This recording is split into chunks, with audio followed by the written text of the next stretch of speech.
Hi guys, so welcome back. This is part B, balancing. So let's just quickly start with the two rules. ये two rules अगर आपको समझ में आ जाएगा तो बैलेंसिंग बहुत ईजी हो जाएगी. लेकिन फिर भी अगर आप जितने ज़्यादा क्वेश्चंस करोगे उतनी ज़्यादा क्लैरिटी आपको आती जाएगी.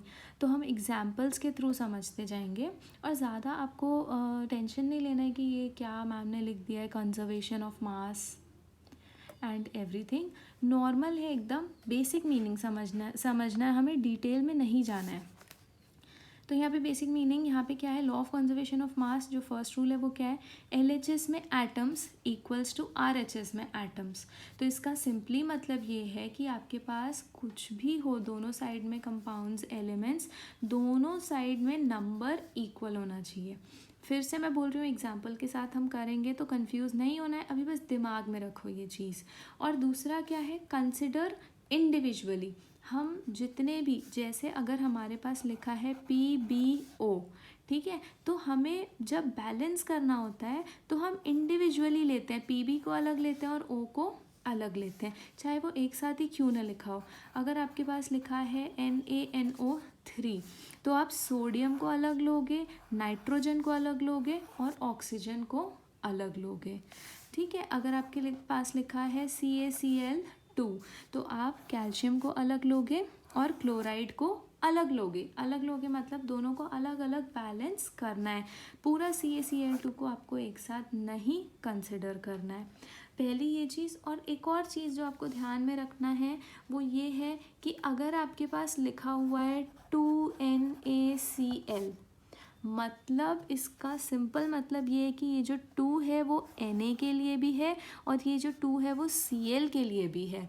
मतलब हमारे पास 2 एटम्स हैं Na के और 2 है Cl के. ये चीज़ आप ध्यान रखना. लेकिन अगर आपके पास ये लिखा है CaCl2 तो ये जो Cl2 है वो सिर्फ इसका है. समझ में आया. अगर सामने लिखा है तो सामने ये क्या है, होल है.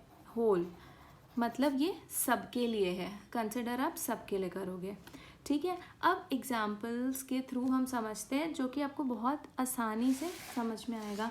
अब यहाँ पे एक बहुत इजी एग्जाम्पल लिया है. आपको नॉर्मल क्वेश्चन कैसे आएगा कि balance the following chemical equation. ठीक है, अब यहाँ पे कंसिडर करो क्या क्या दिया है. Mg एक एलिमेंट है, एक साइड यहाँ पे Mg plus O2 gives MgO plus heat. तो इसको कैसे बैलेंस करेंगे, सबसे पहले हम देखते हैं. यहाँ पे देखो आप Mg, यहाँ पे आपको कुछ भी नहीं दिख रहा है, मतलब ये 1 एटम है. यहाँ पे बस Mg मतलब मैग्नीशियम 1 एटम है. यहाँ पे भी देखो Mg कुछ भी नहीं है यहाँ पे नंबर, तो मतलब Mg का भी 1 एटम है. मतलब मैग्नीशियम आपका क्या है, बैलेंस्ड है, क्योंकि दोनों side equal number of atoms है. ये हमारा बेसिक रूल, दोनों side equal number of atoms है. आगे देखो ऑक्सीजन. ऑक्सीजन के यहाँ पे 2 एटम्स हैं, यहाँ पे तो लेकिन 1 एटम है. तो हमें ऑक्सीजन को बैलेंस करना है. तो कभी भी बैलेंस करने के लिए आप सामने नंबर लिखोगे. ठीक है, अब यहाँ पे हमारे पास ऑक्सीजन 2 है, हमें यहाँ पे भी 2 ऑक्सीजन चाहिए, तो हमने ये 2 लिख दिया. क्योंकि मैंने आपको पहले बताया था कि अगर आप होल लिखते हो तो ये दोनों के लिए आता है. यहाँ पे आप बैलेंस करने के लिए ये आप नहीं लिख सकते हो. अगर आपने ऐसे लिख दिया MgO2 तो ये गलत हो जाएगा. ये आप अपने आप नहीं डाल सकते हो, आप सिर्फ होल में डाल सकते हो, सामने नंबर डाल सकते हो. आपको सामने नंबर डाल के चेंज करना है या बैलेंस करना है. समझ में आया. अब ये दोबारा विज़िट करना है हमें केमिकल इक्वेशन को. तो दोबारा आप विज़िट करोगे तो आप देखो Mg इस साइड तो 1 है, लेकिन अब इस साइड Mg क्या हो गया, 2 हो गया. तो फिर आप क्या करोगे, यहाँ पे ये 1 इरेज करके यहाँ पे भी यू विल राइट 2. अब फिर से चेक करो, दोबारा देखो, यहाँ पे Mg2 है, यहाँ पे भी Mg2 है, मतलब Mg बैलेंस्ड है. यहाँ पे ऑक्सीजन 2 है, यहाँ पे भी ऑक्सीजन 2 है, मतलब ये पूरा रिएक्शन क्या हो गया, बैलेंस हो गया. समझ में आया. एक और एग्जाम्पल करते हैं. कंफ्यूज नहीं होना है, एकदम आराम से देखते जाना है, बहुत अच्छे से समझ में आएगा. कि अगर आपको जैसा तरीका भी लगता है वैसे करो. एक और अगर इजी तरीका से करना है तो यहाँ पे देखो, जैसे देखो एक रिएक्शन आपके पास दिया हुआ है Na प्लस H2O गिव्स, ये 2 हटा देते हैं, अभी लिखा है मैंने, NaOH प्लस H2। ठीक है, अब यहाँ मैंने आपको बार बार क्या बोला है कि इंडिविजुअल देखना है आपको। तो यहाँ पे देखो एलिमेंट, यहाँ पे क्या है आपका, कौन कितने सारे एलिमेंट्स है सब लिख लो। Na है आपके पास, हाइड्रोजन है, ऑक्सीजन है, यहाँ पे भी देख लो Na, ऑक्सीजन और हाइड्रोजन, हाइड्रोजन। तो ये इजीली आपको समझ में आ जाएगा कि किसको किसको बैलेंस करना है। अब देखते हैं LHS में, LHS मतलब लेफ्ट हैंड साइड। LHS में Na कितना है, अभी 1 है हमारे पास, तो हमने यहाँ पे 1 लिख दिया है। ठीक है, RHS में Na कितना है, अभी तो 1 है, अभी तो कुछ भी नहीं है, Na 1 है। हाइड्रोजन को देखो, हाइड्रोजन आपके पास यहाँ पे 2 है, तो हमने यहाँ पे 2 लिख दिया। यहाँ पे कितना है, ये 2 है, प्लस यहाँ पे भी हमारे पास एक H है, तो टोटल कितना हो गया, 3। यहाँ का 2 और यहाँ का 1, 3।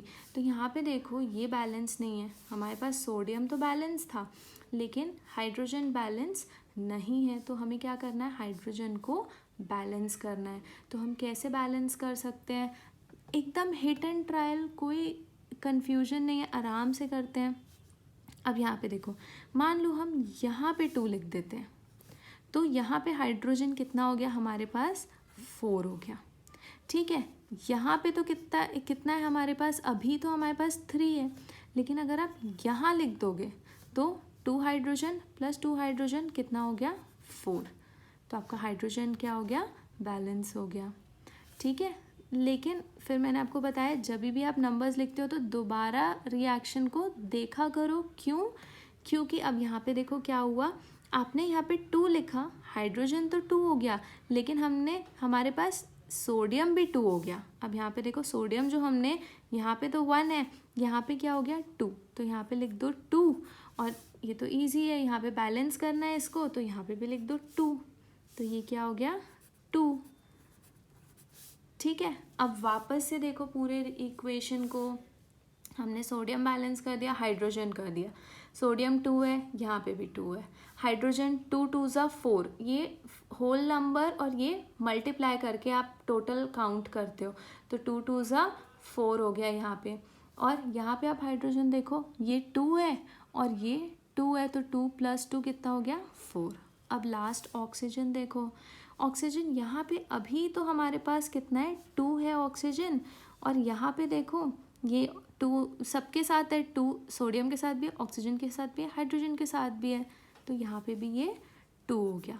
तो ये क्या हो गया आपको, बैलेंस्ड केमिकल इक्वेशन। समझ में आया, नहीं समझ में आया तो दोबारा एक और बार वीडियो को पॉज करके देखो, और इजी बनाने के लिए एक और एग्जांपल हम देखते हैं, फिर आप खुद से ट्राई करना। अब यहाँ पे देखो, बार बार गाइस ये आपको अभी प्रैक्टिस के लिए बस लिखने की ज़रूरत है, बाद में आप अपने आप करने लग जाओगे तो आपको ज़रूरत नहीं पड़ेगी। जैसे इसमें देखो, अब एकदम आराम से चलते हैं, CO + H2 gives CH3OH, तो CO इज़ कार्बन मोनोऑक्साइड। ठीक है, हाइड्रोजन CH3OH इज़ मेथेनॉल। ठीक है, अगर नेम्स नहीं आते हैं तो कोई प्रॉब्लम नहीं है, कार्बन एंड इट्स कंपाउंड में जब हम पढ़ेंगे तो आपको नेम्स एकदम क्लियर हो जाएंगे। अभी आपसे जितना याद होता है आप उतना याद करो। ठीक है, अब वापस से इंडिविजुअल क्या क्या है यहाँ पे एलिमेंट्स, कार्बन है, ठीक है, ऑक्सीजन लिख लिया, और ये हाइड्रोजन। ठीक है, अब बैलेंस करना स्टार्ट करते हैं। यहाँ पे देखो कार्बन कितना है, 1 है। ठीक है, 1 ही है ना, कोई भी नंबर नहीं है और, तो ये 1। इस साइड देखो कार्बन कितना है, 1। ठीक है, ऑक्सीजन यहाँ पे कितना है, 1, यहाँ पे कितना है ऑक्सीजन, 1। ठीक है, अब हाइड्रोजन देखो, इस साइड में आपका कितना है, 2, और यहाँ पे कितना है, ये है आपका 3, और ये +1 4। मतलब आपका हाइड्रोजन बैलेंस नहीं है, बहुत सिंपल है ये, तो इसको बैलेंस करना है, यहाँ 2 कर दो, तो ये क्या हो जाएगा, 2 2 ज़ा 4, तो ये कितना बन गया आपका 4, और बाकी तो सब बैलेंस्ड है क्योंकि हमने C और O में कुछ किया ही नहीं है, 1 1 1 4, तो ये इक्वेशन बैलेंस हो गई। समझ में आया, तो I will give you more questions to solve. I hope you understood this. So here are few questions that you can write down. C2H6 plus O2 gives CO2 plus H2O. Same method आपको follow करना है. यहाँ पे आप video pause कर दो और खुद से सॉल्व करो, फिर आप आंसर देखना.